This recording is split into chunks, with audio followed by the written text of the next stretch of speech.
The memory upload laboratory hummed its usual mechanical lullaby as Kai adjusted the neural interface crown. This was the 14th vacation package he de-architected this week, a respectable number. By tomorrow, 2,000 people would wake in their reclining pods, convinced they'd spent a perfect week in the Greek islands, their minds having experienced precisely curated sensations of salt water, cypress trees, and the specific warmth of sunlight that triggered dopamine without requiring actual bodies to burn. Kai had perfected the art of lying to the brain. He won 3 industry awards for it. He didn't feel anything about the awards. They sat on a shelf in his apartment like artifacts from someone else's life. The tech malfunction came at 3:47 p.m., registered by the diagnostic system as anomaly level 2, non-critical. The upload had corrupted mid-sequence, fragmenting the memory file into something unrecognizable. Kai should have deleted it, should have flagged the donor and started over. Instead, he did something he'd never done in 5 years of employment. He investigated. What emerged from the corrupted files wasn't a vacation experience. It was raw, unfiltered, real. Kai experienced it like diving into someone else's bloodstream. First came the sensation of copper on her tongue, not metallic, but alive, resonating. Then the color bloomed behind her eyes. Burnt orange, deep and suffocating, the shade of something dying. Her heartbreak.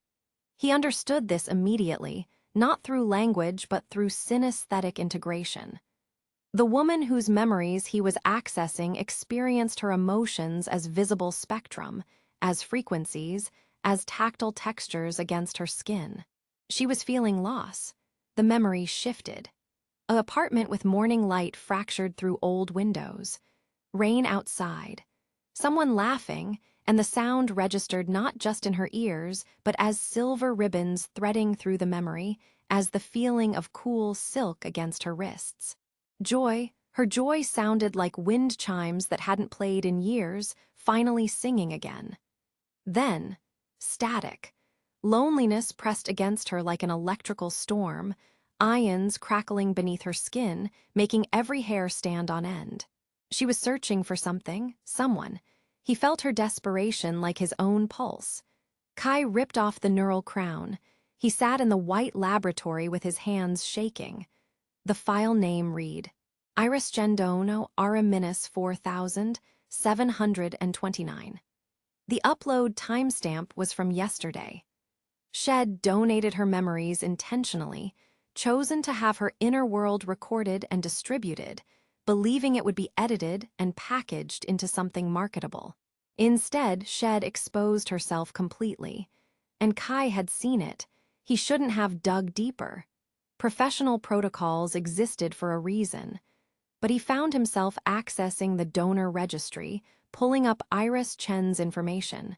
31 years old, registered synesthete, self-described memory merchant. She'd been donating to the vacation industry for 3 years. Every experience she sold had been carefully controlled, intentionally designed. This file was different. This file was a mistake. Something about this woman made him need to know more. Kai used his architect credentials to request the full donor profile, telling himself it was routine quality control. The photo showed a woman with dark hair pulled back, wearing an expression of such concentrated focus that he could almost see her listening to the world the way other people looked. Her biographical note read, specialized in emotional memory sequences, prefers melancholic themes, single, independent, no address, no contact information, no way to reach her through official channels. So he did something that would definitely get him fired. He traced her location through the transaction records, found the clinic Shed used, called in a favor with someone in their data department, and got her address. It took 3 weeks to work up the courage to visit. Her apartment was in the older part of the city, the kind of neighborhood where people still read physical books and grew plants on fire escapes. The street smelled like bread from a bakery that had probably occupied that corner for decades. Kai stood outside the building for 20 minutes, trying to construct a reasonable explanation for why he was here. He had nothing. He pressed the buzzer for 4C anyway. No answer. He tried again. Then he saw the ambulance parked 2 blocks away, and something in his chest twisted without permission. The emergency room physician had kind eyes, but no information to give him. Kai didn't know Iris. He wasn't family. He had no legal standing to ask questions. He was just a man in an architect's uniform standing in a waiting area, pretending he didn't feel like his reality was glitching. He waited anyway. Hours pooled into each other.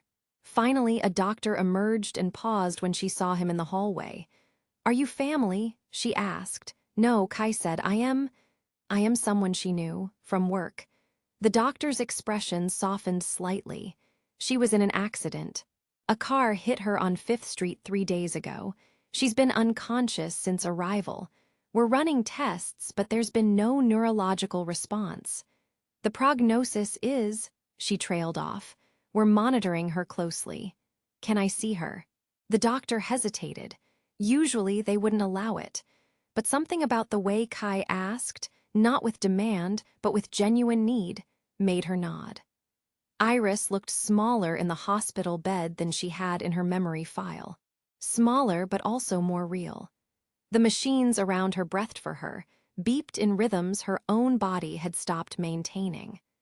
Kai sat in the plastic chair beside her and experienced an emotion he thought he'd edited out of his own neural circuitry. "Grief, I don't know if you can hear me," he said quietly. "I am Kai. I work with memories, the vacation technology. And 3 weeks ago, your file corrupted and I received your actual memories instead of your edited ones. The ones where you experience everything as colors and sounds." He paused, feeling absurd. "I am sorry. That's not how it's supposed to work, but I am here because—" He didn't know how to finish that sentence. "Because I think I know you. Not really. But through how you feel things." Kai visited every day after that.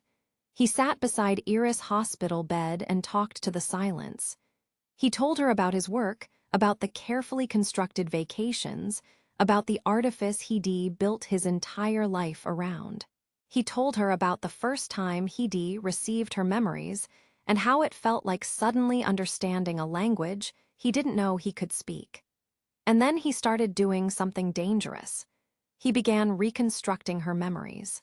Using his skills, his access, his obsession, he rebuilt the fragments of her last conscious days, trying to understand what she'd been preserving, what had mattered enough to keep.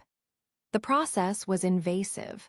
He was inside her mind the way no one should be inside another person's mind.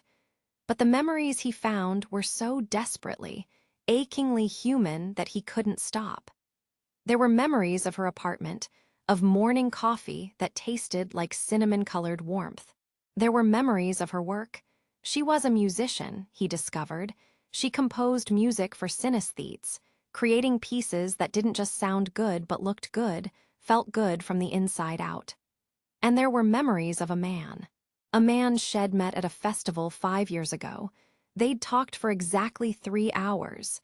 He'd asked her about her synesthesia and actually listened, really listened, the way people rarely do. She'd given him her number. He'd never called. But she remembered him. Every detail.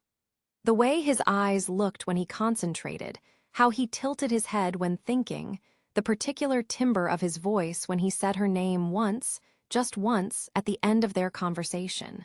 Kai realized with a shock of recognition that he knew that man. That was him. 5 years ago, at the Sensory Art Festival, demonstrating the memory technology to early adopters. A woman had stopped at his booth and spent 3 hours talking with him about the nature of experience, about whether memories could be art, whether the subjective could be shared. He'd been struck by her intensity, by how she spoke about her synesthesia not as a condition but as a gift. He'd asked for her number planning to call. He never had. Work had consumed him. Shed slipped from his memory, become just another name in his phone that Hee eventually deleted. But Shed remembered him. Shed never forgotten. For 2 years, Iris lay in her hospital bed.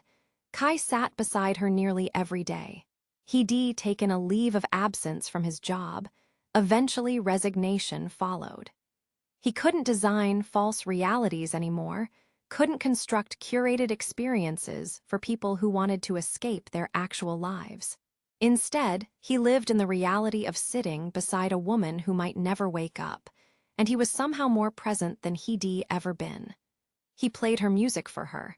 Compositions Shed created, each piece designed to produce specific colors in synesthetic minds. He talked to her about things he'd never told anyone.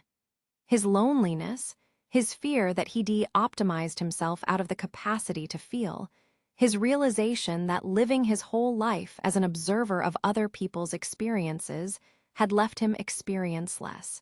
He brought in recordings of wind chimes and played them softly. He brought in paintings of burnt orange sunsets and described them in detail, wondering if somehow, in the darkness she was inhabiting, she could still translate the world into color and sound. On day 743, Iris' eyes opened. They didn't focus immediately. It took another 3 days for her to recognize that there was a man sitting beside her bed, talking to her in a voice she half recognized from a half-remembered dream that might have been real. "You remembered me," Kai said, when she finally understood enough to listen. "5 years ago, at the festival, I met you and talked to you and I never called, but you kept me in your memories." Iris couldn't speak yet. Her vocal cords had forgotten how. But her eyes widened, and a tear ran down her cheek, and somewhere in the complex mathematics of her synesthetic experience, Kai knew that tear was every color Shed ever felt, all at once. "I corrupted your file," he continued. "By accident. I received your real memories instead of edited ones. I learned how you experience the world. And then I found you in a hospital bed, and I realized I'd spent 5 years forgetting the only person who'd ever truly seen me. So I've been here. I've been learning to actually feel things. I've been learning who you are by listening to how you experience being alive." He leaned closer, speaking softly. "I don't know if y'all want to know me now, in this real, unedited way. But I hope you will. Because everyone else in my life has been a curated experience, and you're the first real thing I've ever encountered. And I want to know what burnt orange heartbreak feels like when I can ask you about it. I want to hear wind chimes the way you do. I want to be someone who actually remembers." Iris' hand, weak and thin, reached toward him. Kai took it carefully, as if holding something sacred. They couldn't speak yet, not her, not really. And him, he discovered only slowly, having to relearn how to communicate without architecture, without design, without mediation. But they sat together in the hospital room, and slowly, through days that became weeks that became months, Iris learned to speak again, and Kai learned to listen without editing. The memory vacation industry moved on without him. New architects designed new escapes. But Kai discovered something his entire previous life had been designed to avoid: that the real, unfiltered, occasionally painful experience of actually knowing another person was far more valuable than any manufactured perfection. And Iris, when she was strong enough to ask about the man who'd sat beside her all those months, discovered that sometimes the memory you thought you'd lost, of a stranger at a festival who'd asked her about her mind, and actually wanted the real answer. Sometimes that memory could wake up again in unexpected ways. Shed tried to save him in her memories. In the end, he saved her by finally learning to remember.